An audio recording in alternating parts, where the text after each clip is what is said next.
आज हमारे साथ खास बातचीत करने के लिए मौजूद है अनुज आत्रे जी। अनुज आत्रे जी, आज जैसे कि दिल्ली का पोल्यूशन जो है 600 के भी पार जा चुका है AQI लेवल, तो आप इसको कैसे देखते हैं? देखिए, बहुत ही दुखद बात है। देश की राजधानी दिल्ली, कौन कल्पना कर सकता था कि किसी देश की राजधानी जो है विश्व के सबसे प्रदूषित शहर बन जाएगा। आज AQI 600 हो गया है, गंभीर स्थिति में हम लोग पहुंच चुके हैं। यहाँ सांस लेना दुभर हो रहा है, सब लोग बीमारी की मुहाने पर खड़े हैं। हर दूसरा या तीसरा आदमी को लगातार इस प्रदूषण की वजह से गले में खराश और आंखों में जलन की समस्या हो रही है। कहीं ना कहीं लोगों की किडनी और उस पर भी सब जगह बॉडी पे इफेक्ट आता जा रहा है और बीमारियां बढ़ रही हैं। ये किसकी देन है? ये कहीं ना कहीं सीधा सीधा आम आदमी पार्टी की सरकार के, जिनके 8 सालों का कुशासन है, जो अव्यवस्थित है, उसकी वजह से हुआ है। क्या किसी ने कभी 8 साल पहले, ये बता दीजिए, 2013 से पहले दिल्ली में कभी किसी ने सोचा था इस तरह से प्रदूषण के हालात होंगे? कांग्रेस की सरकार लगातार ऐसे काम करती थी कि प्रदूषण नियंत्रित में रहता था। गाड़ियां तब भी थी, सड़कें तब भी थी, जनता तब भी थी। और ये पराली की जो बार बार रोना पिछले साल तक रोते थे, क्योंकि अब तो वहाँ आम आदमी पार्टी की सरकार आ गई, तो अब तो पराली का भी रोना इन्होंने बंद कर दिया। हर चीज़ में राजनीति करते हैं, ये तब भी थी।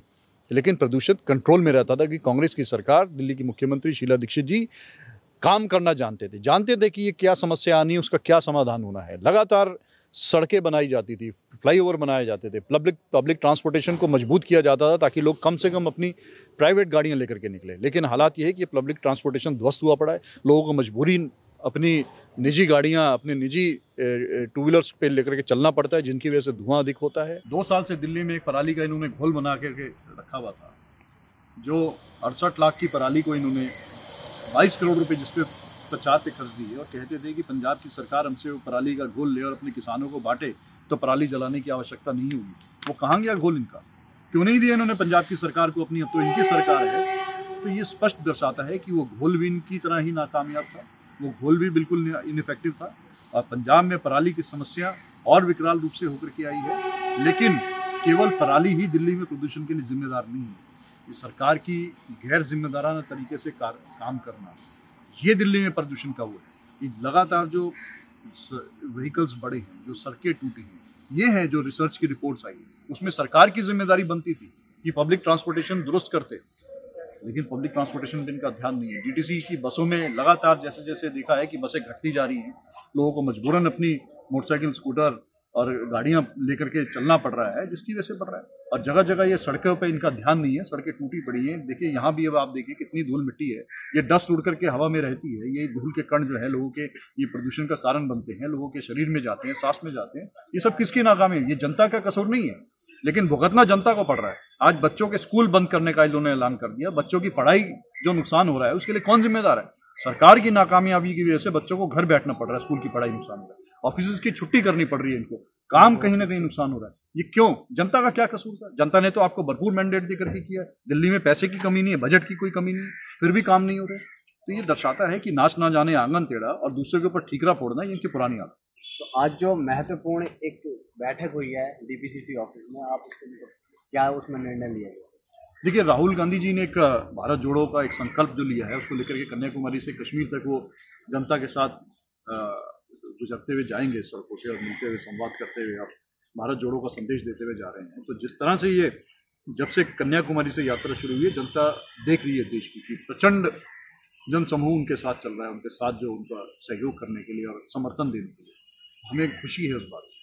और दिख रहा है कि जनता कहीं ना कहीं जो ये तोड़ने की राजनीति करते थे उनसे ऊब चुकी है। अब कांग्रेस की जोड़ने वाली जो लगातार नियति रही है, देश के विकास की जो नियति रही है, जो देश में 3 मूलभूत समस्या हैं कि जो देश की अर्थव्यवस्था ध्वस्त हो गई है, जो देश का सामाजिक ताना बाना इन लोगों ने ध्वस्त कर दिया है, जो राजनीतिक विद्वेष की जो भावना से ये सरकार काम कर रही है, उसको खत्म करने के लिए राहुल जी ने जो मुहिम उठाई है, जनता उनके साथ चल रही है। ये आम जनता चल रही है, कांग्रेस का कार्यकर्ता तो है ही है, लेकिन आम जनता भी चल रही है। वो यात्रा दिल्ली आने वाली है कुछ ही दिनों में।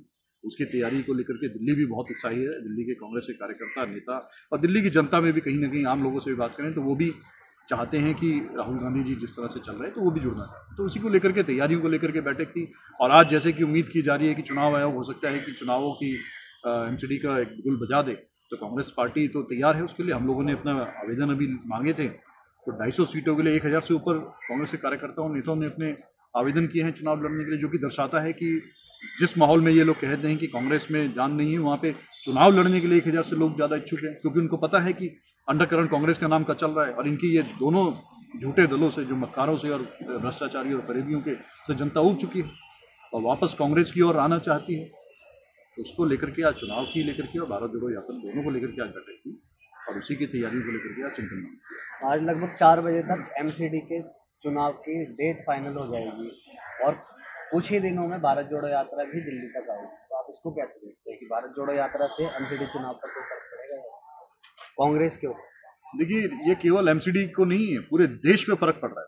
पूरे देश में एक परिवर्तन की बयार चल रही है। पूरे देश की जनता जहां जहां देखिए, आप लोग देख रहे होंगे, मेन स्ट्रीम मीडिया तो नहीं दिखा रही, लेकिन सोशल मीडिया प्लेटफॉर्म पे और हमारे दूसरे प्लेटफॉर्म पे देखिए कितना हजारों की संख्या में लोग चल रहे हैं। तो ये देश में परिवर्तन जनता चाहती है। देश में चाहती है जनता की जो अमन चैन का माहौल पहले से कायम था देश को, जिसको इन्होंने ध्वस्त कर दिया है, वो बना रहे। उसी को लेकर के जब दिल्ली में आएगा तो दिल्ली की जनता भी देश से अलग नहीं है, दिल्ली की जनता भी राहुल जी के साथ जुड़ी है। और जब सब कुछ होगा, जब सब जगह परिवर्तन होगा, तो निश्चित तौर पे एमसीडी में भी परिवर्तन होगा। तो जैसे कि अभी हमारे साथ बात करी अनुज आत्रे जी, कांग्रेस नेता है, पोल्यूशन, एमसीडी चुनाव, इन सारे मुद्दों को लेकर कांग्रेस कितनी सटीक बैठी है? खबर टुडे न्यूज़ के लिए अभिषेक।